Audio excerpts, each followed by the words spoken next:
What's up guys, it's Parker here with iChongqing, and today we're here at Dianjiang, Chongqing, and we're at the Kaiser Mountain tourist area. Why are we here? We're here because we are finding out where are the peony flowers. What is a peony flower? Why do Chinese people like them so much? I have to find out.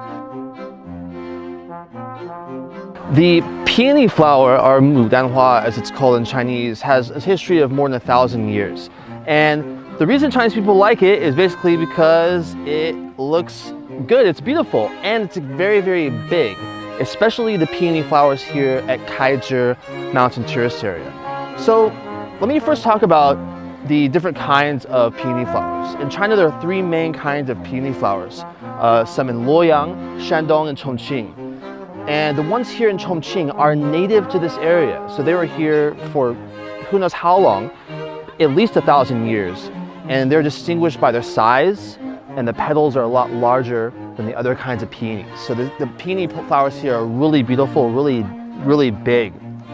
And they were noticed by a man named Kaiser in the Dongjing dynasty. And he came here and noticed that this flower unique to this area called the shanshui, peony flowers. And that was totally unlike any of the flowers he ever seen before. So he incorporated for the first time the peony flowers in Chinese art. And that is why these flowers here in Dianjiang, Chongqing are so famous, and why there's so many people coming here today to admire the flowers and have fun.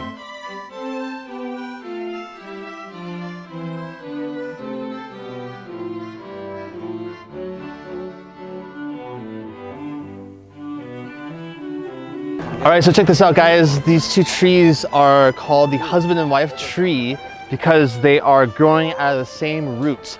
And they were discovered more than 20 years ago when the site was being developed. They purposefully built around it to protect the husband and wife tree.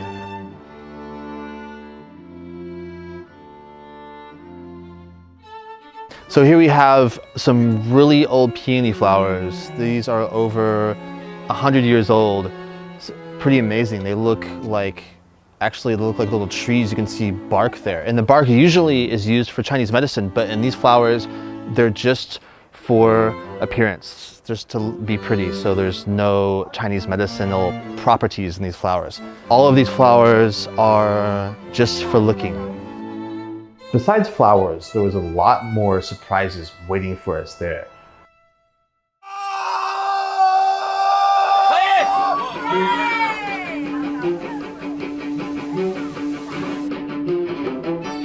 I have no idea what I'm doing. Feels like I'm riding a horse. Yeah. Oh yeah. There we go. 我们玩到了。对。来一个真的吧。啊。哦。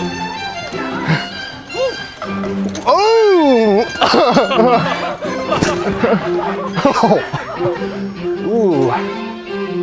What's up, guys? They're here at the Kaiser Mountain tourist area. They have a intertube slide. I'm not sure what to call this. I'm just gonna call it an intertube slide. And there's an easy mode and a hard mode. Hard mode, you fly. So I'm gonna see how high I can fly. Check it out. 好好好，你那边好了吗？开始啊！1、2、3，脚抬高，脚抬高。哇！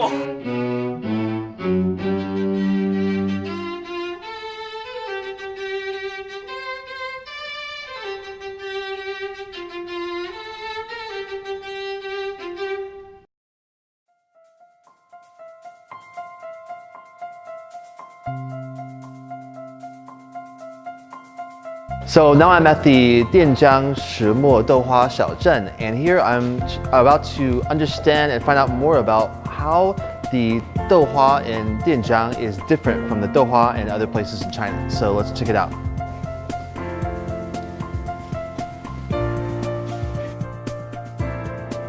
So douhua is a kind of Chinese tofu that has the consistency of pudding, and it's actually broken into 7 steps, and they're are right here on the wall in detail. So let me go through each one of them with you. The first one is selection of the tofu beans or yellow beans. Obviously very important because if the beans aren't high quality, then the resultant tofu won't be high quality. The next step, as you guys saw already, is the soaking the beans in water. That way they can be ground, which is the next step, is grinding the beans using that grinder that we have here. And the next step is filtering out the water from the bean curd. And after you fill out the water, then it's boiled even more to get the consistency of the tofu down to that pudding type of consistency that you find in Dianjiang douhua. Then the next step is curing the tofu. So that kind of gives it that special flavor using a curing method they have here. And then the last step is just cutting the tofu, which is basically getting ready, the tofu ready to eat. So those are the 7 steps of making douhua tofu.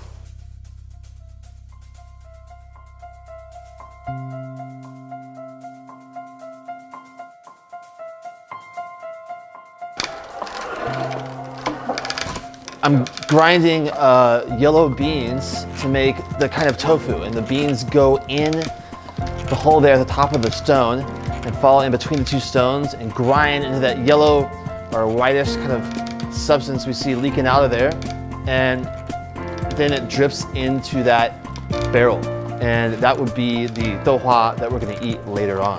This is one of the steps in making douhua.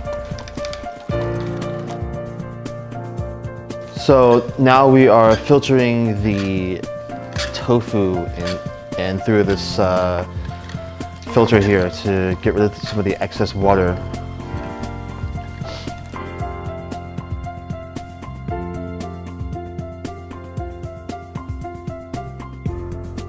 In Chongqing, the condiments are very, very important. And as you can see, there's lots of them, 24 to be exact. And I'm gonna try my hand at mixing one together right now. I don't know what like half the stuff is, but yeah, this is prickly pepper and zhima, sesame seed, and I want to put a lot of this stuff in here. So this is Dianjiang's douhua.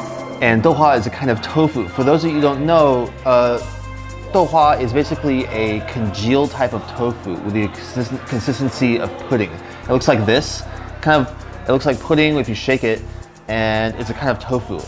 Dianjiang's douhua is special because of 3 reasons. One, it has a consistency of a kind of spongy pudding. It's more spongy than the other kinds of douhua.